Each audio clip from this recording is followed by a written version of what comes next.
नमस्कार, the India top देख रहे हैं। मैं हूं अखंड ज्योति। देखिए, बिहार की 4 सीटों पर आगामी 13 नवंबर को उपचुनाव होने हैं, जिसमें बेलागंज, इमामगंज, तरारी और रामगढ़ की सीट शामिल है। हालांकि इस चुनाव में कई बड़े जातियां जो है वह बड़ा खेल कर सकते हैं। एक तरीके से इस चुनाव को सेमीफाइनल माना जा रहा है, क्योंकि इसके बाद 2025 में बिहार विधानसभा का चुनाव होना है और उससे पहले यादव, मुसलमान और कुशवाहा जाति किसकी ओर साथ देने वाले हैं, यह बड़ा सवाल है। चूंकि इस बार मगध के जो मुसलमान हैं, चाहे वो बेलागंज के हो चाहे वो इमामगंज के, वह इस बार अपना रुख बदलते नजर आ रहे हैं। साथ ही साथ उस क्षेत्र के यादव भी इस बार राष्ट्रीय जनता दल का साथ छोड़ रहे हैं।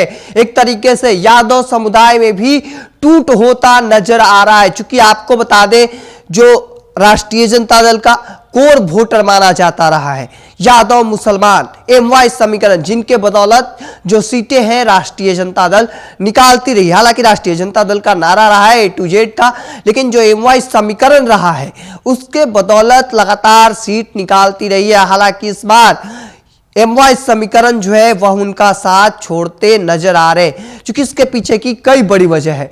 क्योंकि यह सीट ऐसा ही माना जा रहा है कि लगातार पहले सुरेंद्र यादव का गढ़ रहा है और उनके बाद उनके बेटे विश्वनाथ यादव राष्ट्रीय जनता दल के टिकट पर मैदान में है। और ऐसे में अल्पसंख्यक समुदाय में इस बात को लेकर नाराजगी है कि हमारे बीच से एक टिकट दिया जाना चाहिए था। तमाम तरह की बातें निकलकर सामने आ रही है।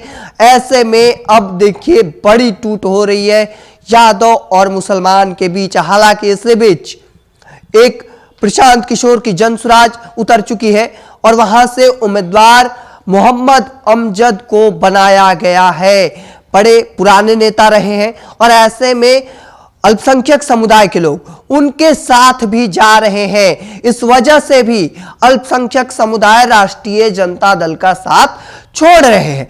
वहीं दूसरी ओर चलेंगे, बेलागंज के बाद इमामगंज चलते हैं। इमामगंज की सीट पर भी वजह यह माना जा रहा है कि जिस तरीके से मुस्लिम समुदाय हो या फिर यादव समुदाय तेजस्वी यादव को वोट इसलिए नहीं करना चाहते, चूंकि चाहे राष्ट्रीय जनता दल को, चूंकि जिस तरीके से 2005 से पहले का वो दौर रहा है, वहां के लोगों से जब हमने बातचीत की थी, आपने भी देखा था किस तरीके से लोगों का कहना है कि वहां के पहले क्या हालत थे और अब क्या है। वहां के लोग क्या चाहते हैं? वहां के लोग शांति चाहते हैं, कोई ऐसा नेतृत्व करता हो जो हमारे यहाँ शांति बहाल रख सके। और ऐसे में एनडीए के जो उम्मीदवार हैं दीपा मांझी, उनकी ओर लगातार रुख जो है वह बढ़ता जा रहा है अल्पसंख्यक समुदाय का।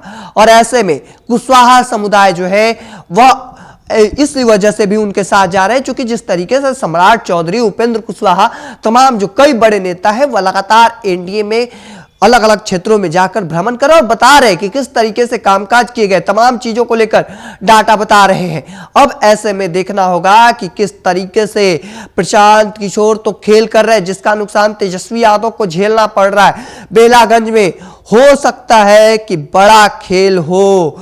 13 नवंबर को मतदान होना है। हालांकि रामगढ़ सीट पर जो राष्ट्रीय जनता दल के लिए साख की लड़ाई बनी हुई है, राष्ट्रीय जनता दल के इसलिए साख की लड़ाई बनी हुई है क्योंकि सुधाकर सिंह, जो बक्सर से अब सांसद बन चुके हैं, वह इस सीट से रामगढ़ से पहले चुनाव जीत कर आए थे विधायक का, मात्र 190 वोट से। 190 वोट यानी बहुत कम अंतर रहा है। एक बार फिर से उनके भाई अजीत सिंह चुनावी मैदान में है। बड़ा सवाल है वह इस बार सीट निकाल पाएंगे नहीं। इस वजह से भी कहा जा रहा है कि साख की लड़ाई जो है वह बनी हुई है। एक और उनके ही जाति के सामने उम्मीदवार भारतीय जनता पार्टी ने उतारे हैं, दूसरी ओर बसपा अपने यादव उम्मीदवार उतार दिए हैं। और ऐसे में वहां पर भी यादव में टूट हो सकती है। देखिए, जिस वजह से लगातार राष्ट्रीय जनता दल को नुकसान इन तीनों सीट पर उठाना पड़ सकता है। हालांकि तरारी की बात करें, तरारी सीट पर भी बड़ा नुकसान झेलना पड़ सकता है, क्योंकि वहां पर सीट भूमिहार बहुल सीट माना जाता है और ऐसे में वहां पर भूमिहार उम्मीदवार भारतीय जनता पार्टी ने उतारे और दूसरी ओर यादव उम्मीदवार राष्ट्रीय जनता दल ने उतारे हैं। और ऐसे में अब देखना होगा कि आगे की तस्वीर क्या कुछ निकलकर सामने आती है। चीजें स्पष्ट होंगी मतदान और मतगणना के बाद। अब आगे आगे देखते जाइए। आज प्रचार का अंतिम दौर है। आज के बाद प्रचार पूरी तरीके से थम जाएगा, लेकिन देखना दिलचस्प होगा ये तीन जातियां किसकी ओर रुख करेंगी। चूंकि ये लिटमस टेस्ट माना जा रहा है, सेमीफाइनल माना जा रहा है। 2025 से पहले ये चुनाव, जो उपचुनाव चल रहे 4 सीटों पर, देखना होगा क्या कुछ निकलकर सामने आता है। तब तक के तमाम हर अपडेट को देखते रहने के लिए द इंडिया टॉप देखते रहें। धन्यवाद।